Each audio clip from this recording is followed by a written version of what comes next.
Boa noite, meus irmãos. Que a paz e o amor do Cristo Jesus se façam em nossos corações e que a espiritualidade benfeitora nos ilumine, nos auxilie. Ilumine esta noite a cada um de nós. E nós vamos dar início às atividades da noite, convidando a Elô, que vai fazer a leitura de uma mensagem recebida na casa, em seguida a oração. E após a oração, nosso irmão Marcos Alvenaer, do Centro Espírita Estrada de Luz, vai nos trazer um tema muito interessante: por que adoecemos? Então, que Jesus abençoe a todos. Elô.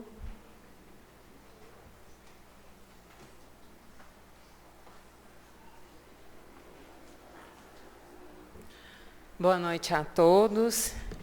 Que a paz e o amor de Jesus continuem envolvendo os nossos corações. Apenas acreditam na calmaria que sucede às tempestades e às ventanias. Quando elas se vão, tudo se acalma. E nós estamos diante de um momento muito importante. Porque quando a situação se acalma, podemos observar os estragos, a destruição, e é hora de agir. É o momento de reparar tudo aquilo que, uma vez destruído, possa nos fazer sentir falta, ou também nos fazer acreditar que aquilo que se foi e nós temos algo novo a construir. Então, não nos apeguemos na falta que aquilo nos traz.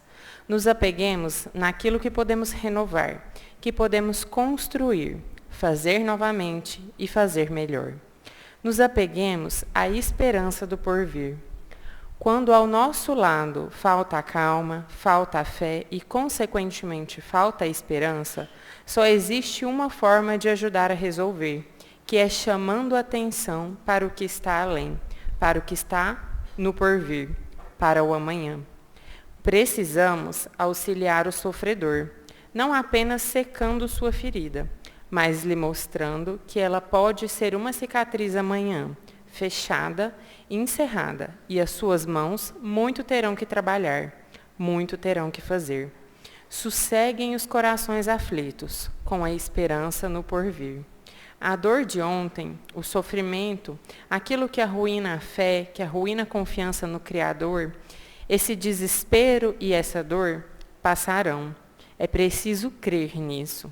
É preciso entender que foi apenas um momento e que o que fazer dele cabe a cada um de nós.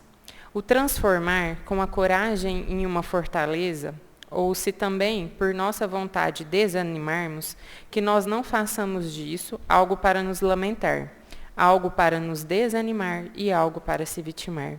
São duras estas palavras, porém são animadoras. Enxerguemos por esse lado. Animadoras, porque irão colocar a todos nós de pé novamente. Irão chamar todos a prosseguir nessa jornada, a seguir adiante. O Pai nos aguarda. Não podemos ter esperança maior que essa. A todos que tivermos nos braços, que tivermos ao lado, que abraçamos e felicitamos por tê-los junto a nós, a todos estes cabe o amor. E o amor não se limita a espaço nenhum, a tempo nenhum. O amor não tem limites. E por ele, com ele, sempre certos de que o amor é a nossa fortaleza, simplesmente nos encorajemos e sigamos adiante. Deus os abençoe. Que nós possamos, então, nesse momento, elevarmos o nosso pensamento ao alto e rogarmos a espiritualidade benfeitora que nos auxilie, que se faz presente nesse ambiente, que toque o nosso coração. Que o nosso palestrante da noite seja intuído e que as suas palavras tragam um bálsamo salutar a cada um de nós, que nós possamos experimentar a cura da nossa alma e sairmos deste ambiente transformados. Que assim seja.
noite. Eu quero agradecer o convite da Fabiana, a presença de todos vocês. E esse tema foi cogitado por nós, tendo em vista que, evolutivamente, para todos nós que passamos por esse período durante a nossa encarnação, em busca de evolução, em busca de crescimento, em busca de aprendizado, para que possamos, ao final da jornada, nos sentirmos pessoas melhores do que quando iniciamos. O tema sobre saúde e doença acaba tendo um valor maior, porque exatamente a busca por um equilíbrio entre o nascer, crescer, reproduzir, perpetuar a espécie e envelhecer até que possamos, em plenitude de crescimento físico e também espiritual, nos prepararmos para outros ciclos que começam, né, sempre com o nosso desencarne. É muito importante que nós tenhamos, durante essa nossa passagem, uma visão muito clara, muito concreta, de que tudo aquilo que nós vamos colher, sendo boa saúde ou ausência da saúde, a doença, terá uma influência muito grande do nosso livre-arbítrio, das nossas escolhas, tanto pelas boas escolhas, mas principalmente pelas nossas más escolhas.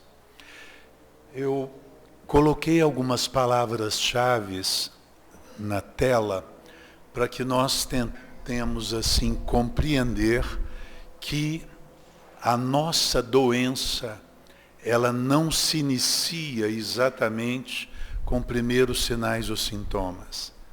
Quando nós falamos principalmente de uma doença aguda, como uma infecção respiratória, quando falamos de acidentes, de traumas, tudo isso, por mais que tenha uma relação temporal que se inicia naquele começo, naquele momento, e evolui de forma favorável ou não, em dias, semanas ou eventualmente meses, mesmo as doenças agudas, elas sofrerão uma influência, no mínimo, da nossa capacidade de superarmos essas situações agudas, elas sofrerão influência diuturna da nossa resistência, da nossa imunidade, do nosso psiquismo, para que nós possamos evoluir bem ou não.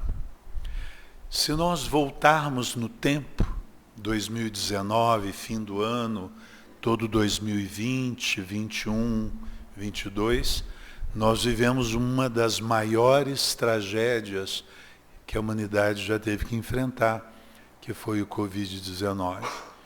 E entendam vocês que, mesmo considerando uma pandemia de uma infecção aguda, claramente evoluíram bem pessoas que tinham algumas características físicas, genéticas, e mais do que isso, pessoas que nunca perderam capacidade de acreditar, de ter resiliência em superar não só a própria doença pessoal, mas inclusive tudo aquilo que veio com a pandemia, nos gerando isolamento, solidão, um grande aumento do número de pessoas que vieram a falecer de infecção generalizada, um enorme aumento do número de pessoas que entraram em processos de depressão.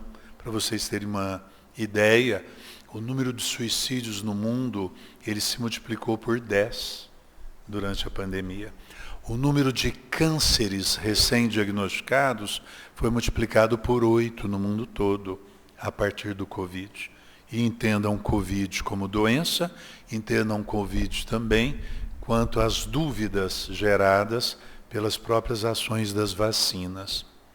Mas como fez parte do meu dia a dia, enquanto intensivista e também geriatra, um contato constante com a morte naquela época, a gente tinha a percepção muito clara, e ainda temos, que o enfrentamento por parte do paciente, mas principalmente também o enfrentamento por parte da família, ele era completamente diferente quando nós enfrentávamos potencial de perda, de morte, não é?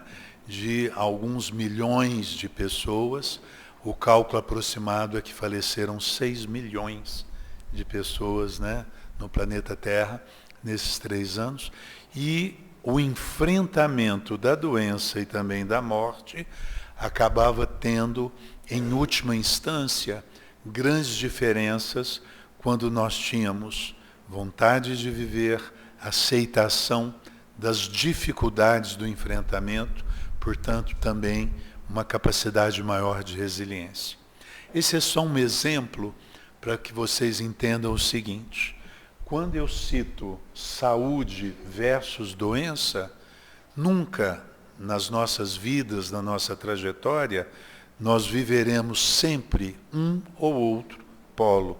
Nós sempre estaremos algo mais saudáveis, algo menos saudáveis, mas existe uma reta que é a nossa evolução, tanto física como mental, como espiritual, no enfrentamento dos desafios entre permanecermos saudáveis ao longo das nossas vidas. Existem, portanto, 2 aspectos fundamentais. O peso da nossa predisposição para o adoecimento, e essa predisposição poderia ser centralizada na nossa hereditariedade, na nossa genética. E devemos entender genética ou hereditariedade como um conjunto de informações que nós herdamos de pai e mãe, que herdaram dos seus pais e mães, e assim por diante.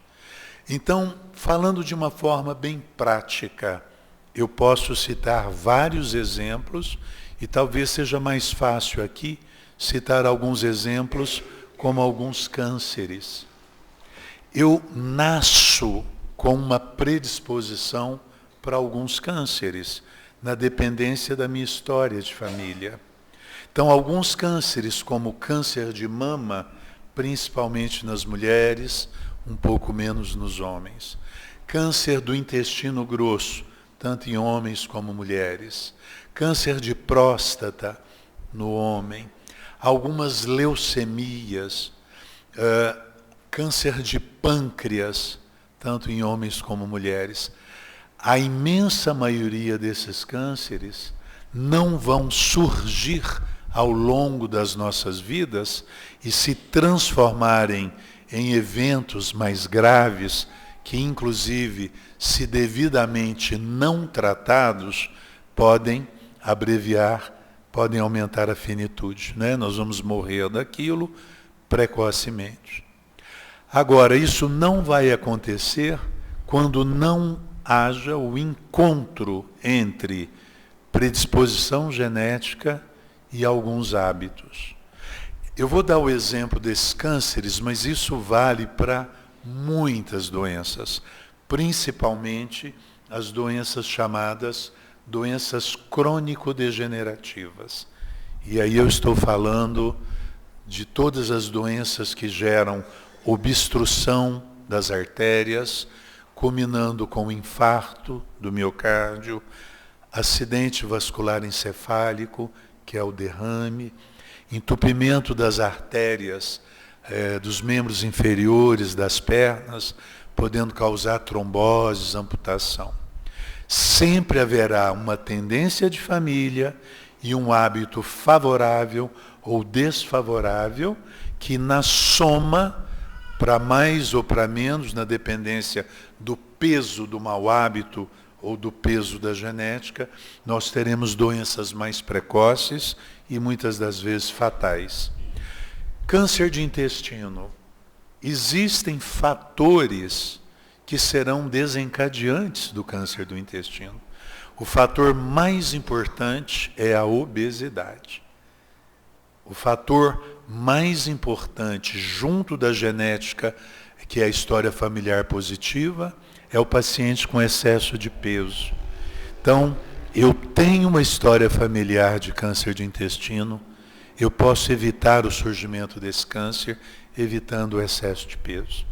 E excesso de peso, mesmo que haja fatores genéticos, ele vai ser sempre determinado pelos bons ou pelos maus hábitos de alimentação, de sedentarismo, exercícios físicos e assim por diante. Alguns outros fatores aumentam também o câncer de intestino, não só a obesidade, principalmente intestinos presos, obstipação intestinal, o uso frequente de corantes artificiais, como anilina, o excesso de uso, e hoje temos muito, né? O alimento multiprocessado, o alimento que não é natural. Se eu evito o mau hábito da alimentação, do excesso de peso, dificilmente, só porque eu tenho quadros geneticamente desfavoráveis, eu vou desenvolver esse câncer. Câncer de mama, eu tenho a genética, uma mãe, uma irmã, uma tia com câncer de mama, dificilmente as mulheres irão só por isso desenvolver o câncer de mama. O mau hábito é o abuso de hormônios sexuais femininos, principalmente os estrógenos, escolhidos de uma forma errônea em tempos errados, por exemplo. Então, entendam bem, se a mulher atinge a menopausa e tem tendências familiares por câncer de mama, ela e o médico assistente, em especial o ginecologista, terão que pesar os prós e contra antes de iniciar aí uma reposição hormonal com estrógenos, que normalmente dura ao redor de 10 anos. Há sempre uma balança a favor e contra, e todos os casos deverão ser individualizados. Câncer de próstata no homem, o abuso do hormônio sexual masculino, a testosterona. E hoje nós não temos nenhuma situação em que a reposição da testosterona esteja formalmente indicada num homem que tenha câncer de próstata em parentes de primeira geração. Não há nenhuma situação que só a testosterona seja o único recurso para que ele melhore sexualidade, para que ele melhore massa muscular, força, inclusive combatendo quadros melancólicos ou depressivos.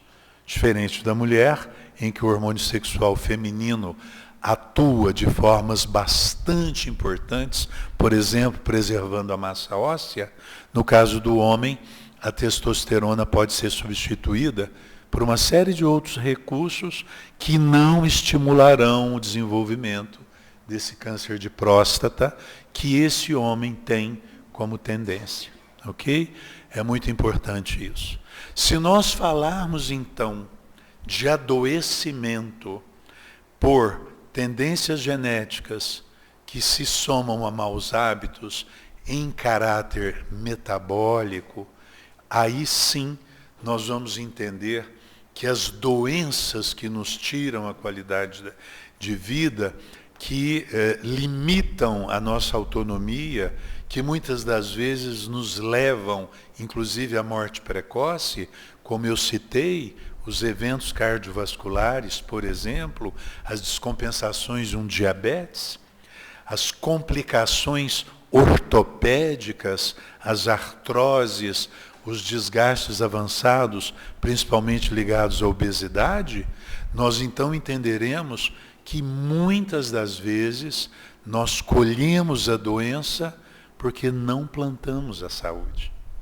Colhemos a doença porque nossas escolhas nos nossos maus hábitos serão corolários, serão gotas d'água em copos cheios para que eu possa descompensar o diabetes, para que eu possa descompensar a obstrução das artérias, para que eu possa descompensar a própria obesidade, no abuso de calorias, lembrando que, dentre esses vários fatores, nós temos não só que nos apercebermos dos maus hábitos mais concretos, como os vícios, tabagismo, o alcoolismo, a comida inadequada, o sedentarismo sempre inadequado, mas nós também não podemos nos esquecer que uma gama imensa de adoecimento no planeta Terra se dá na esfera mental, na esfera psicológica, na esfera emocional. Então é muito simples, matematicamente fácil da gente medir que eu estou comendo errado, estou com excesso de peso, estou sedentário, uso eventualmente algum vício, como cigarro ou excesso de bebida, e tudo isso vai matematicamente obstruindo as minhas artérias e vai me levar a um adoecimento precoce. E a doença da alma? E a doença do espírito? E a doença dos desafetos e afetos? Por mais que nós tenhamos adoecimento do comportamento, adoecimento psicológico, que toma nuances francamente patológicas, que são as psicopatias, nós temos que entender que algumas delas vêm a nós como predisposição genética, mas muitas das vezes a descompensação das doenças psiquiátricas também recebem um peso muito significativo quanto aos nossos valores, aos nossos vícios de comportamento. Existem muitos exemplos interessantes. Alguém já ouviu falar de uma doença chamada esquizofrenia? Com certeza. O esquizofrênico, ele se desconecta da realidade. O esquizofrênico, ele vive uma realidade própria, fantasiosa, que muitas das vezes o torna socialmente inviável. O esquizofrênico, ele pode ter delírios, alucinações que são profundamente incompatíveis com a convivência social. O esquizofrênico pode pegar uma faca e partir para cima de um familiar num surto psicótico em que ele enxergue aquele familiar como um algoz, como alguém que se dirige contra a própria vida. Eu já tive oportunidade, porque foco muito em saúde mental, de acudir famílias em surtos psicóticos de algum familiar esquizofrênico com alto risco de assassinato por parte dessa pessoa para com seus familiares. Eu me recordo bem de uma situação bem peculiar, que um filho em surto psicótico enxergava o pai como a reprodução de Judas Iscariotes. E ele se sentia no dever de honrar Jesus Cristo e queria matar Judas, que foi, não é, a pessoa que delatou Jesus Cristo, segundo a Bíblia. E realmente ele conseguiu esfaquear o pai, mas logicamente com medicação correta, a crise passou, esse pai foi atendido e por alguma proteção divina sobreviveu, e é ele, pai, que cuida ainda desse filho até hoje. Agora entendam, a esquizofrenia traz uma predisposição genética. Filhos de esquizofrênicos têm de 6 até 20 vezes mais chance de poderem surtar, terem quadros psicóticos ao longo da vida. Mas alguns estudos mostraram que, além da genética favorável para a esquizofrenia, surtam frequentemente aqueles que, além da genética, tiveram, ao longo das suas vidas, exposição à síndrome de carência afetiva na primeira infância. Terão mais chance de serem jovens com surto psicótico, esquizofrênico, as crianças abandonadas pelos seus pais na primeira infância, as crianças abusadas sexualmente na primeira infância e as crianças e os adolescentes que se expuseram principalmente à dependência de drogas ilícitas. E eu coloco aí não só a maconha, cocaína, o crack, o ácido lisérgico, que é o LSD, mas inclusive hoje as pílulas das famosas festas de 3 dias e 3 noites, né? As heavy festas, o êxtase e tudo mais.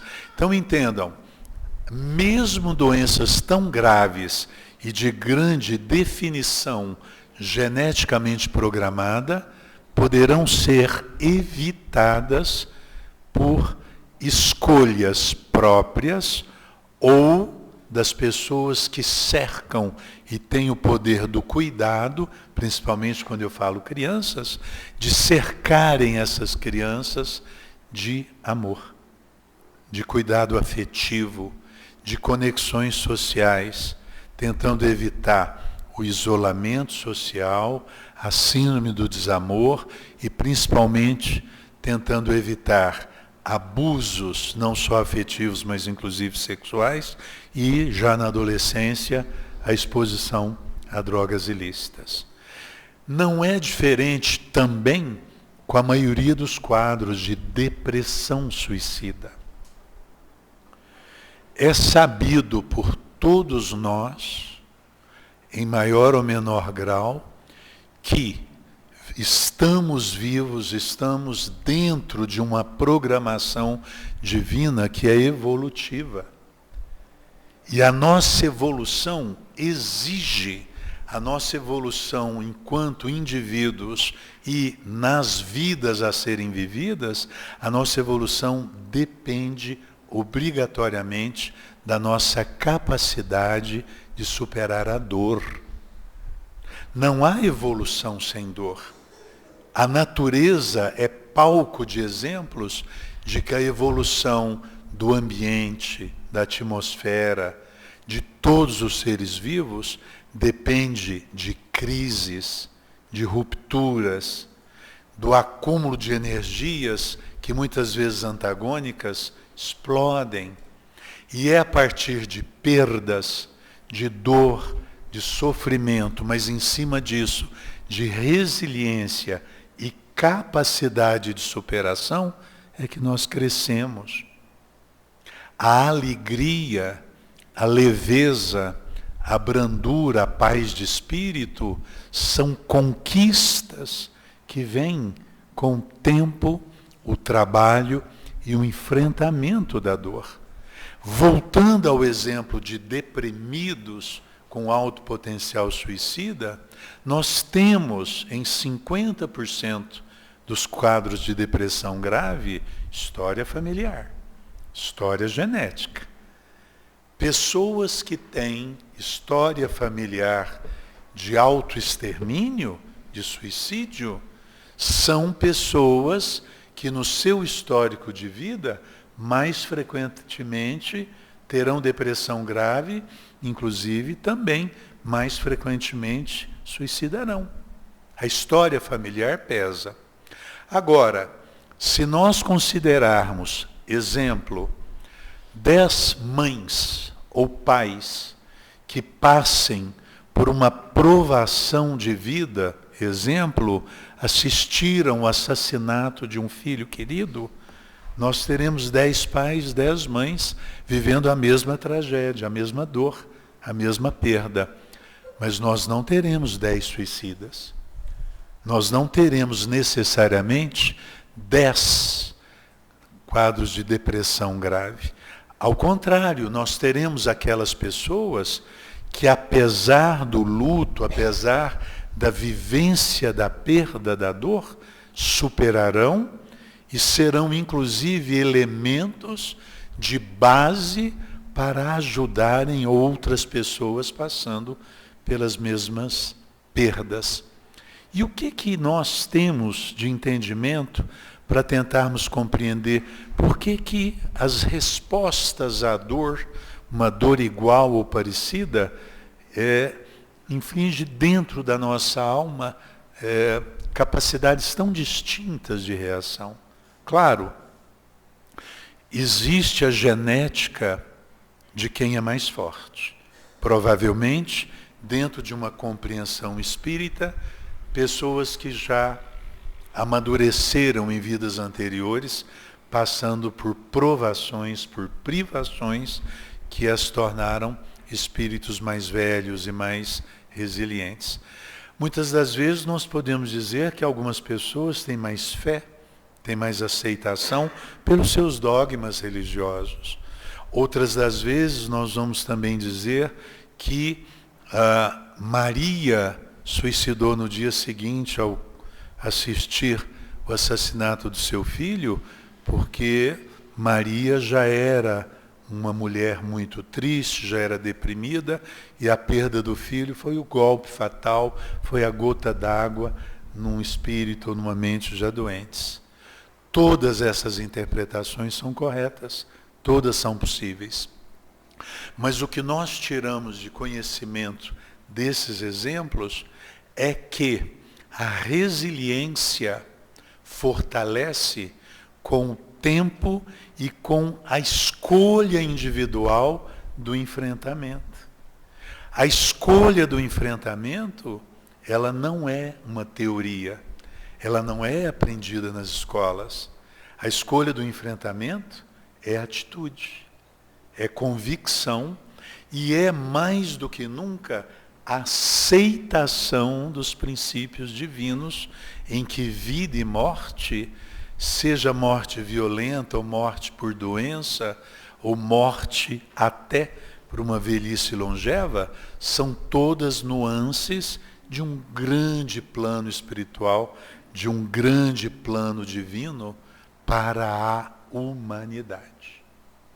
Por mais que sejamos individualmente diferentes, fazemos parte de um grande caminho humanitário que inexoravelmente nos leva para o amadurecimento, para a evolução, para a iluminação nos conceitos, por exemplo, não só espíritas, kardecistas, mas também de várias religiões que acatam a reencarnação como movimento evolutivo. O budismo, o hinduísmo e tantas outras também.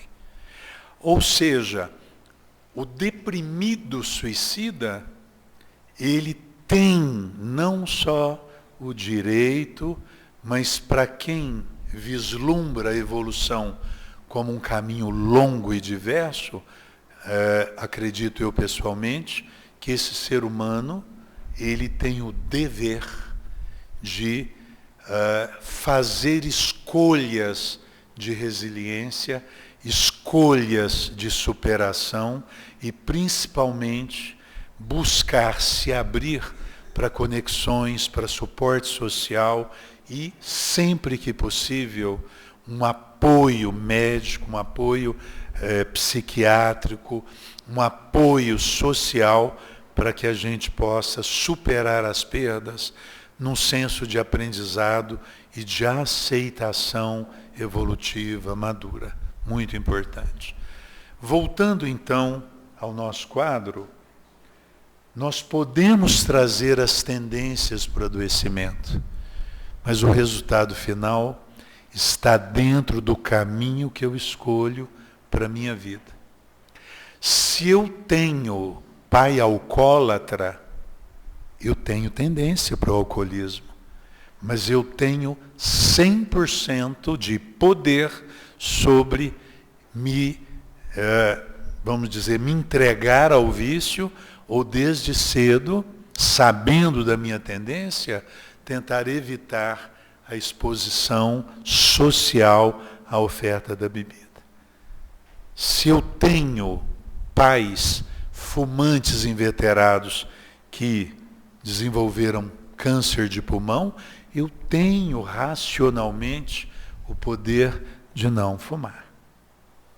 Quando eu falo de vícios, eu cito álcool em excesso, não confundam com o álcool em limites saudáveis, que logicamente, individualmente podem ser definidos por cada um, pelos seus médicos. Quando eu falo de cigarro ou até de drogas ilícitas, uma vez mergulhados no vício, é claro que o retrocesso é mais difícil. Portanto, é muito importante que nós aqui reunidos tenhamos uma visão da nossa responsabilidade sobre nós mesmos, nas nossas decisões por bons ou por maus hábitos, mas nós também, mais do que isso, não egocêntricos, nós temos também o dever de estimular quem está do lado a ter compromisso com a saúde. Nós temos o dever do esclarecimento, nós temos o dever do estímulo ao redor para que nós possamos influenciar trabalho de formiguinha no nosso companheiro ou companheira, nos nossos pais, nos nossos irmãos, nos nossos filhos, nos nossos vizinhos, nos nossos pares de trabalho, de labor. Toda e qualquer boa palavra de esclarecimento, tentando estimular as pessoas, principalmente quando são pessoas que nos valorizam, de que a colheita será proporcional ao plantio, sempre. Nós vamos colher o que a gente planta, ou vamos deixar de colher coisas boas que não plantamos. Nós estaremos reverberando, nós estaremos expandindo o poder das nossas ações com energia do bem. E para cada 10 pessoas, se nós conseguirmos melhorar as escolhas de pelo menos um bom amigo, nós teremos ao longo da nossa vida deixado um legado, uma obra positiva que não só melhorou o outro, mas nos faz mais fortes e nos faz também mais sólidos nas nossas crenças. Dentro da minha área de atuação médica, eu atuo muito no fim da vida. E quando eu falo enquanto geriatra em fim da vida, eu estou dizendo principalmente das pessoas mais idosas que, vitoriosas, se tornaram idosas. Hoje nós temos definições conceituais muito legais. Passou dos 60, terceira idade. E passou dos 90, quarta idade. E passou dos 110, grandes longevos. Entendam bem, qual a faixa etária que mais cresce no mundo? Terceira, quarta e grandes longevos.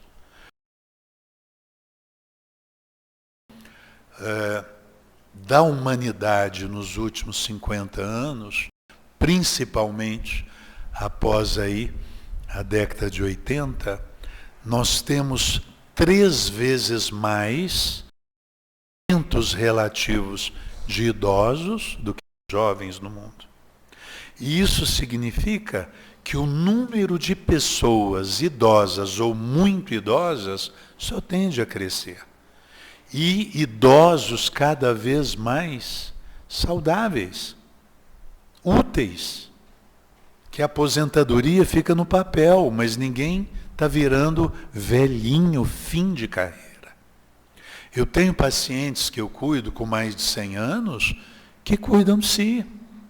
Guardadas as devidas proporções, são independentes, compram seu pão na padaria, escolhem o que querem comer e fazem a sua própria comida, numa proporção de 8 mulheres para cada um homem. Vocês danadas vivem bem mais. E eu não sei se é porque passa muita raiva na gente, a gente morre antes. Né? É uma ideia, né, Fabiana? O que ocorre é que na experiência da geriatria, eu trabalho muito então o fim, a passagem, a finalização dessa encarnação de muitas pessoas. E é nesse aspecto que nós temos que entender evolução e o papel da espiritualidade. E eu vou chamar de espiritualidade crença, independente de qual religião. Crença.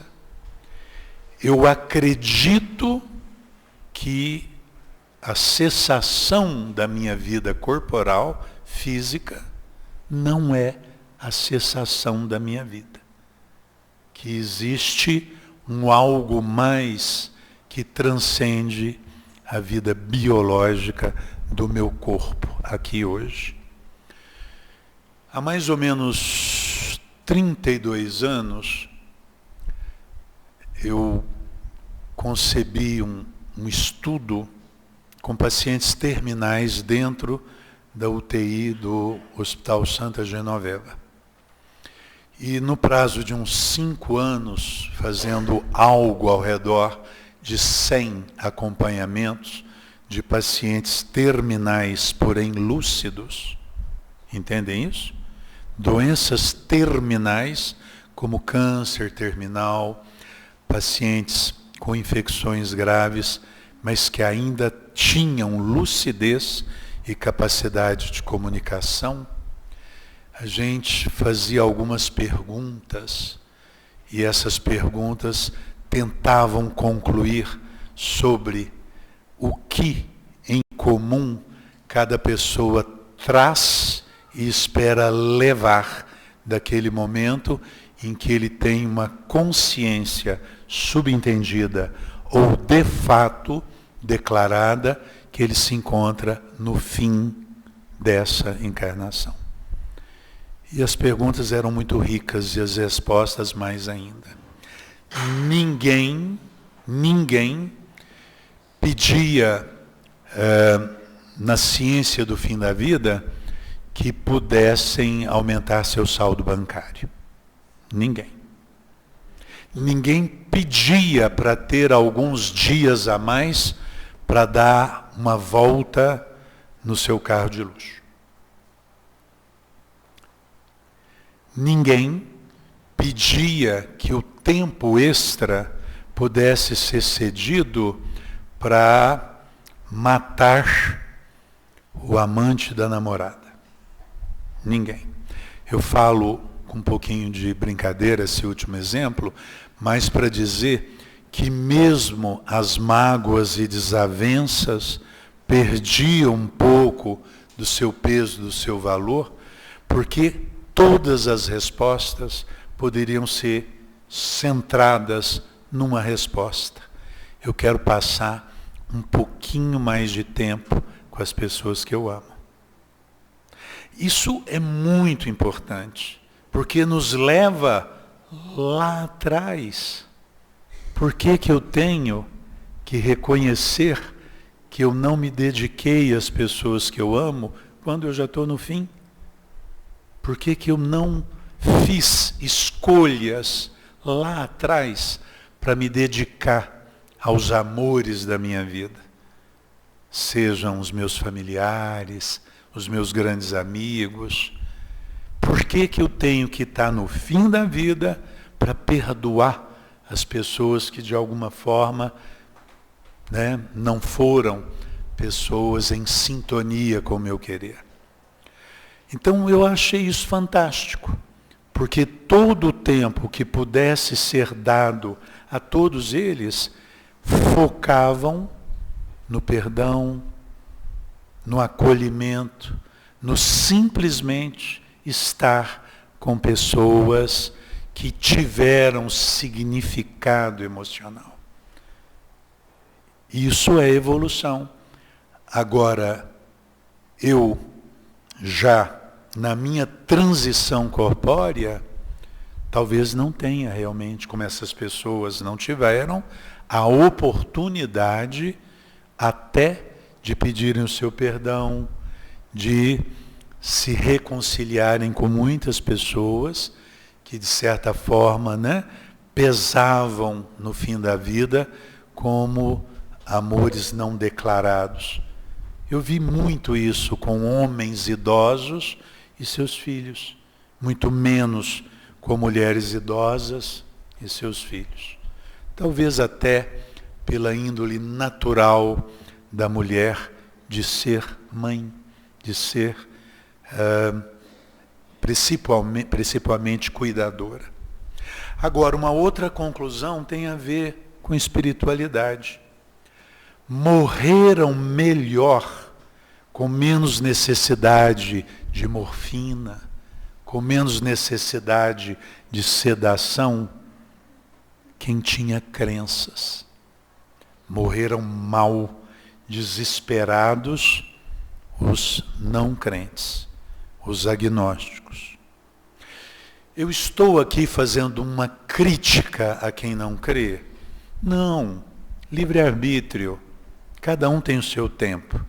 Mas a vivência enquanto médico, na geriatria e na medicina intensiva, me mostra claramente que quando investimos desde cedo, independente de hereditariedade, e isso transcende doença física, ou doença de alma, doença psiquiátrica ou não, todo investimento na fé, todo investimento numa simbologia que se torna real, de que eu acredito que ser um homem do bem me trará energias do bem para a minha transição para outras vidas, isso me molda como uma pessoa que tenha mais aceitação pela dor, que tenha mais valores de sociabilidade, que me faz não só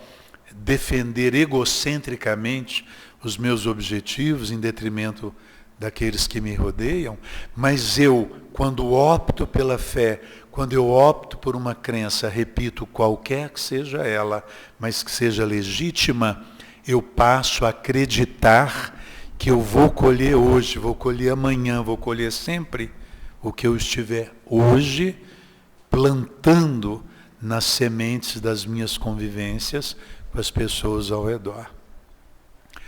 Não há evolução sem conexões sociais.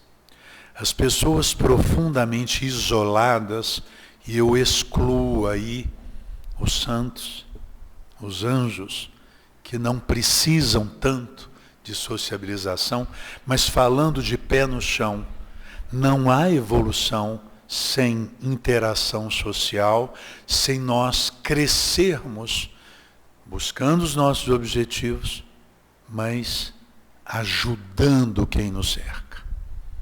E todas as práticas solidárias, todas as práticas de voluntariado, todas as práticas de doação legítima, de uma forma maravilhosa, aumentam a nossa imunidade.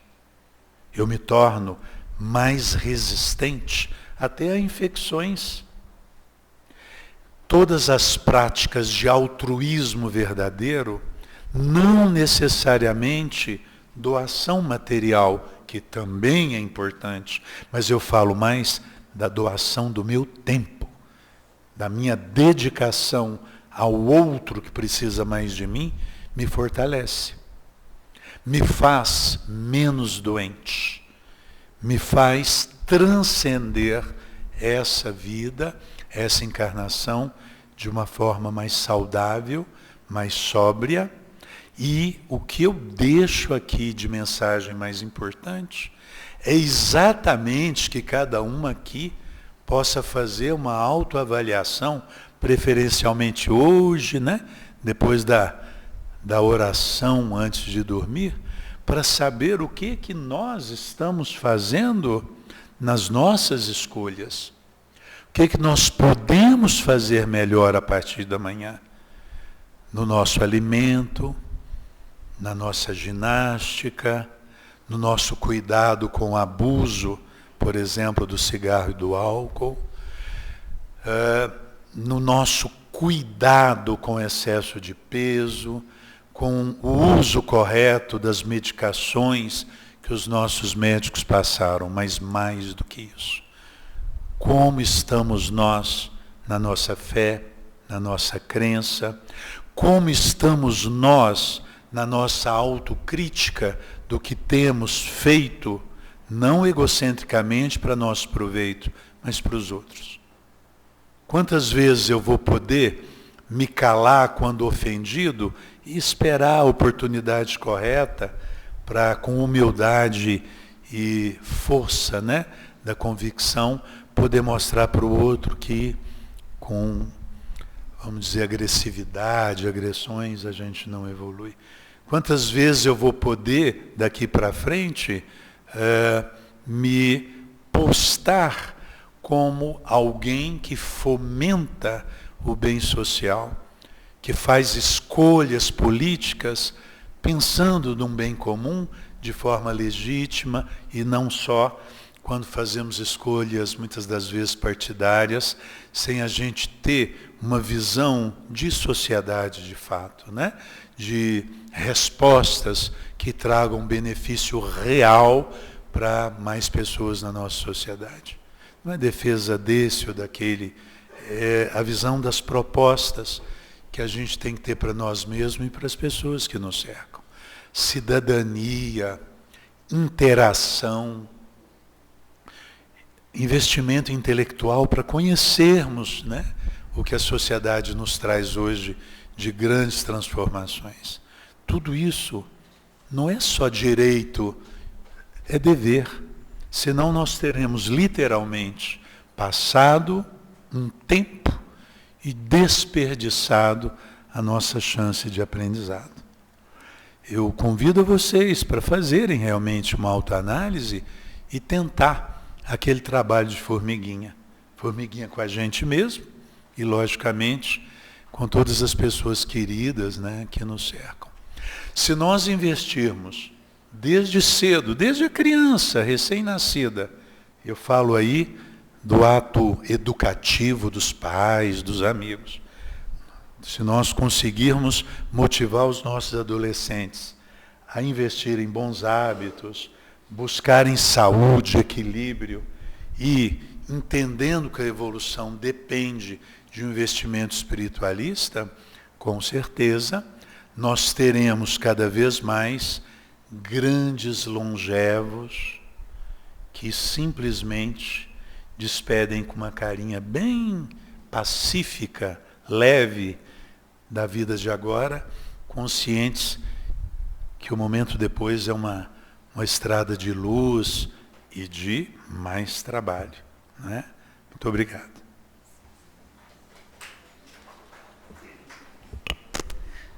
Obrigada, Marcos. Que Jesus o abençoe e nós te esperamos mais vezes.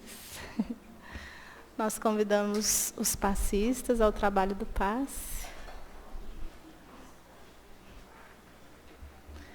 Enquanto os passistas entram, lembrar que no dia 10 de agosto, às 13h30, nós temos o nosso encontro dos trabalhadores.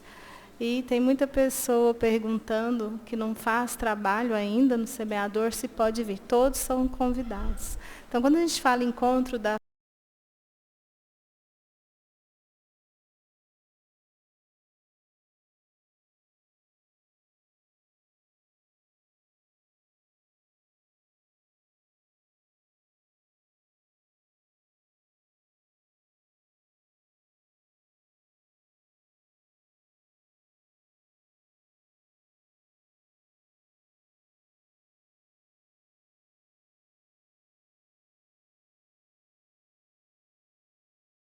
melhores sentimentos, orando, pensando na nossa humanidade, nos nossos irmãos, que infelizmente ainda hoje Quantos deles ainda morrem de fome, ainda padecem o abandono?